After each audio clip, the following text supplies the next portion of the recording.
We have a very corrupt country, and it's a sad thing to say, but we're figuring it out. Now, the good thing about Social Security and what I read is if you take all of those numbers off, because they're obviously fraudulent or incompetent, but if you take all of those millions of people off Social Security, all of a sudden we have a very powerful Social Security with people that are 80 and 70 and 90, but not 200 years old.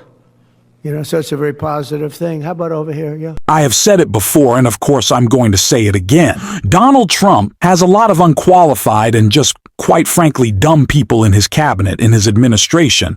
But someone who is very clearly making the case that they are the worst is Donald Trump's press secretary, Carolyn Leavitt, because she can't even accomplish the goal of delivering propaganda on Fox anymore because a Fox host, yes, a MAGA Fox host whose job it is to agree with everything Donald Trump says and support him at all costs, ended up catching Carolyn Leavitt in a lie about Elon Musk involvement in the government that potentially reveals the illegality of what he is doing right now. A complete screw-up by Lit that we are going to get into. But before we do, if I could quickly ask you to leave a like on this video, and if you haven't already, and you enjoy our channel, to hit that subscribe button. It goes a long way, and it really does mean a lot to me now. Before we get into that clip of Leavitt screwing up on Fox, for a bit of context and to show the basis of this lie, I first want to check out this clip of her right here, talking about all that Elon is doing at Doge.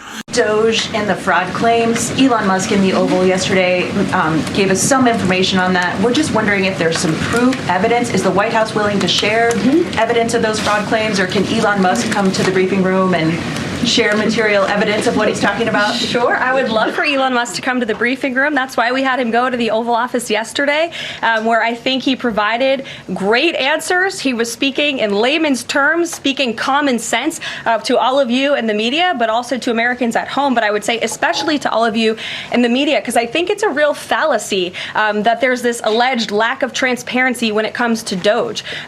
President Trump and Elon Musk have been incredibly transparent on what Doge is doing. There is an X account with the Doge handle. They are tweeting out what they are doing on a daily basis. They have a website where they are posting the receipts of the contracts that they are reviewing and the payments that they have stopped from going out the door. The secretaries of our departments have stopped.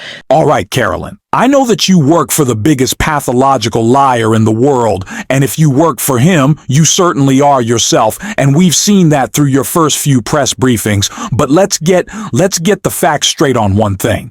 Elon is running Doge, right? You've said it before. He's a special government employee. He's running Doge. He's working hard to get rid of the fat and get rid of the waste and cut the red tape, even though cutting the red tape actually means cutting your Social Security. Great job on that, Elon. And what if firing people who make sure our nuclear arsenal is working properly? Good stuff on that. But we can all agree that Elon is in charge of Doge, right? You said that over and over again. You've stated it. Just stated it right there. All right. Well, when you went on Fox, why did you have this answer? Andrew here, by the way, and thanks for coming back on with us. It seems there's being a lot made of what Elon Musk's role is actually at Doge. The president has introduced him as the head of Doge multiple times in interviews, yet there's this affidavit that we've been able to get our hands on here, that the press has as well, that it contradicts the White House claim that he's the head of Doge.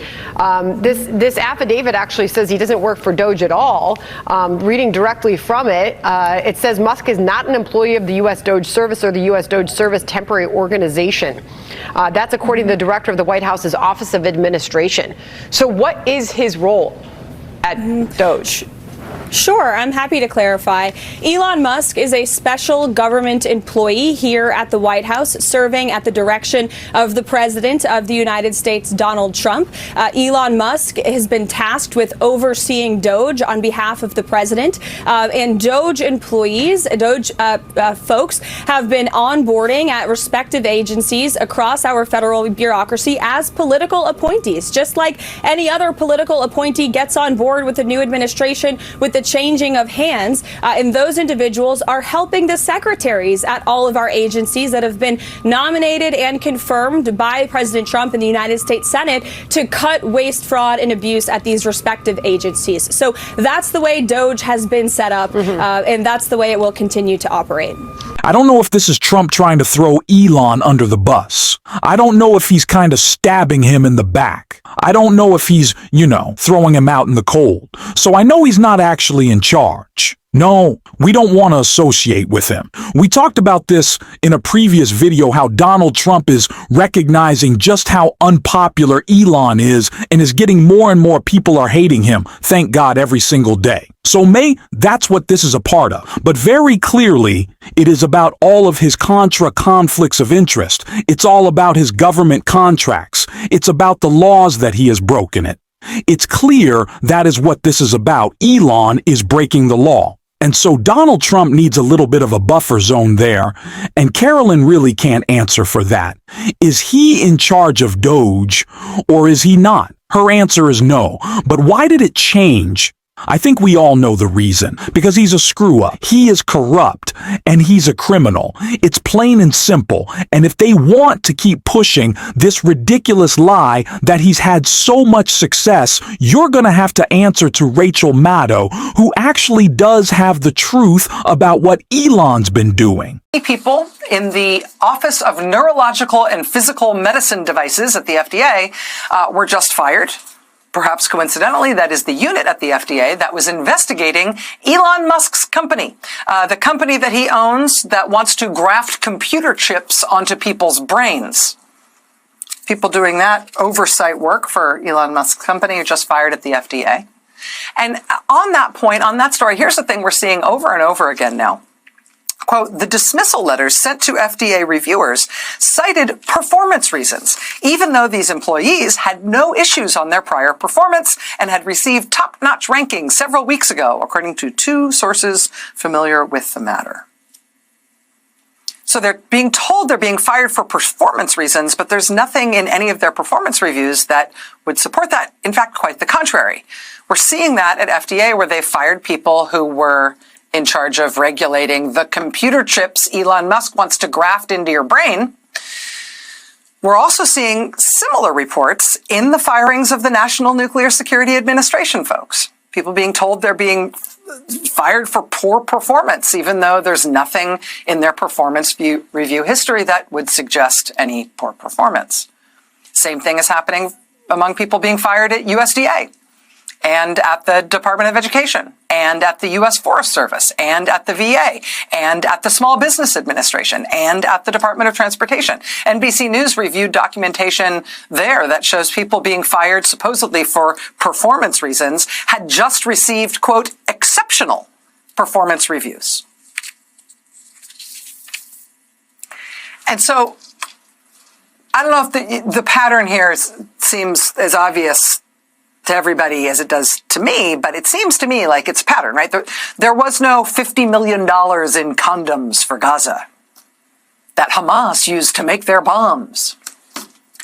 There are no 150-year-old Americans getting Social Security checks. The Reuters news agency did not get a government contract to deceive the public. The government does not fund the New York Times or Politico to produce positive stories about Democrats. The U.S. government does not pay for celebrity junkets to Ukraine. That was literally Russian propaganda. And the U.S. government is not right now trying to fire hundreds of thousands of people who work in the U.S. government because they've all had bad performance reviews. This isn't happening. One way to tell when somebody doesn't actually have a good reason for what they're doing is when every reason they give you for that thing is very obviously made up. None of the things they're saying about why they need to do these mass, and in many cases, apparently illegal firings, holds up once you put it up to the light. But they're going ahead. They're now firing the people who work at the CDC on bird flu, as bird flu becomes a massive multi-state epidemic affecting tens of millions of animals in America, and increasingly, people. They have now stopped all of the programs in Mexico run by the State Department's Bureau of International Narcotics and Law Enforcement. What do these programs in Mexico do for the State Department's Bureau of International Narcotics Law Enforcement? What do they do? Oh, that's the part of the U.S. government that tries to stop the supply chain for fentanyl coming into this country. All of their actions have been stopped. They've now started firing people at the part of HHS that funds childcare and Head Start. They are firing the people who work at Gettysburg. They are firing the people who work at Shenandoah National Park in Virginia. And I asked a minute ago, like, who voted for this? Maybe you don't care about any of those things that I just mentioned.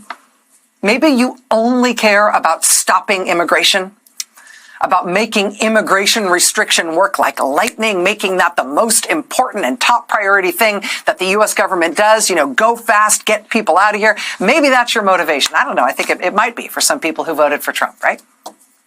If so, please consider that Trump is also now firing immigration judges in large numbers with no explanation and no notice.